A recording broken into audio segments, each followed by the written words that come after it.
Hey everybody, it's me, Amy, and this is the sixth session. It's the last one. Um, it's been so wonderful getting to know you, and it's been an honor and a privilege to be a part of the journey of you guys sharing with each other and learning from each other and growing with each other. And I really hope that you were able to get a little something out of this series. And if nothing else, it was a great way to take some time out for you every Thursday night for an hour and just share some time with other like-minded individuals. I just wanted to recap a little bit and just check in with you to see where we've started and then where we have come. So that first beautiful I'm so tech savvy, I'm really not. But that first slideshow that I did talked a lot about negative thoughts and your emotions and where you are. If you'll remember, there was an emotional scale, and there was this black part on the very bottom was despair and disappointment and grief and all of those sort of icky, yucky things. And we talked a little bit about getting up into that white zone, your sort of neutral. You can be quiet with your stillness, and we wanted to get you up into that hopefulness, the acceptance, the positive attitude, understanding that it's going to go up and down. So I wondered if you were to go back to when we first started and looked at where you were on that emotional scale, and if you were to think back, how were you feeling at that time? Were you feeling a little bit doubtful, like this is not going to help, or this is not going to work, I'm not going to get anything out of it? It's all of those negative, self-deprecating kinds of thoughts. And then to see where you are today. Certainly having some sessions already, and we've shared some really great times together with stories, and it always ends on generally a positive note and lots of smiles. Sometimes there's some laughter, and sometimes there's some tears, and that's okay too. But it would just be interesting if you go back to that first initial slide and see how you're feeling. Just do a little check-in with yourself. And what have you done differently? What are you working on? Just do a little bit of reflecting from where you were then to where you are now. We also talked a lot about our roles, or your roles, and how they have changed. Sounds like, now that I've met you all, it seems like you have a pretty good grasp on your role and the different roles that you've had to take on. So the PowerPoints were more of a refresher, more of a reflective piece for you to see, have you surprised yourself in all of the things that you've been able to achieve that maybe you didn't think you could achieve? And how is that going? You've looked inside, you've confronted your reality, maybe you've reassessed your talents, and to the best of your ability, you have come a long way. And the roles piece, I know for some of you, like especially for some of you who have had, two different family members with a brain injury, and that's affected you differently. So it brought up a great point, because I'm sitting here reflecting now back on the slides and the videos that I did earlier, and now that I've met you all, I'm thinking, wow, okay, so we have one individual who, or two individuals who have maybe a brother with a brain injury and they are their caregiver, but maybe then their parent or their grandparent had a brain injury and they were their caregiver.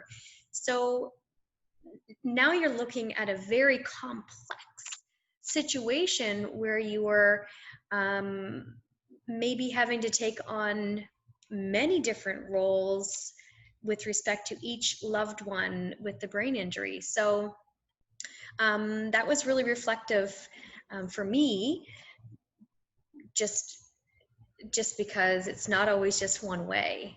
And if I've learned anything from you guys, is that you are absolutely resilient, you are courageous and brave, and you've done an amazing job. I'm so thankful to have been a part of that. So the second piece, which is actually the third session that we talked about, was the roles, the second part. So you've identified your new roles, and so now what? And again, after meeting you folks and chatting with you, truly the biggest piece in the healing journey as a caregiver is the acceptance piece, and that's really difficult, and that takes some time, but accepting that things are not the way they once were, and maybe not the way that you had expected them to be, and how are you going to respond with that. And what really comes across for me is that a lot of you respond to it from love, and it's absolutely beautiful, and you've got this tremendous amount of love in your heart, and that's really what keeps you going.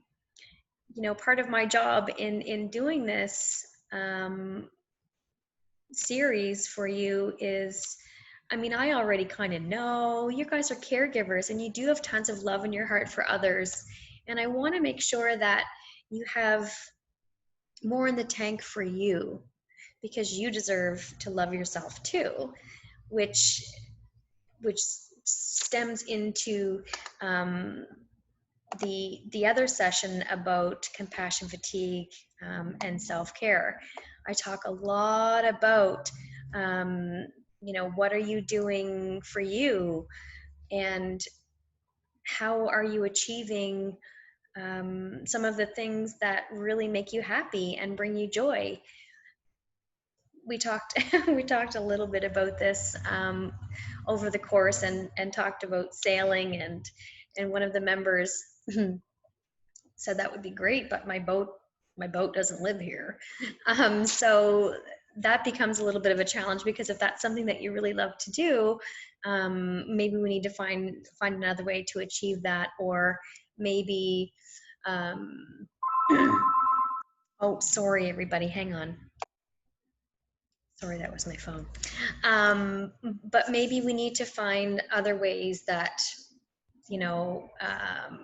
spark joy for us too. We also looked at the last session at some stress, and I gave you guys an exercise around stress and typical day-to-day stress with a piece of rope or a scarf or whatever type of thing you had. And I wanted to check in with everybody and see how that went. Did you have any kind of emotional response to it? Was your rope shorter than you were expecting? Was it longer than you were expecting? In which case that gives us an idea that you're dealing with your day-to-day stuff pretty well. So I really wanted to check in with you guys on that and see, do you think that you've ever experienced compassion fatigue? Maybe. I want to dig in a little bit on, how are you managing your stress? Are you managing your stress? And were you able to identify some unhealthy ways that maybe you're dealing with it, or maybe some really healthy ways that you're dealing with it? So this is all really, really reflective, and learning these skills, maybe not when we're younger, maybe we're a little bit older, maybe we've been set in our own ways, and that's okay. It's never too late to learn something new. So let's just check in. I'm looking at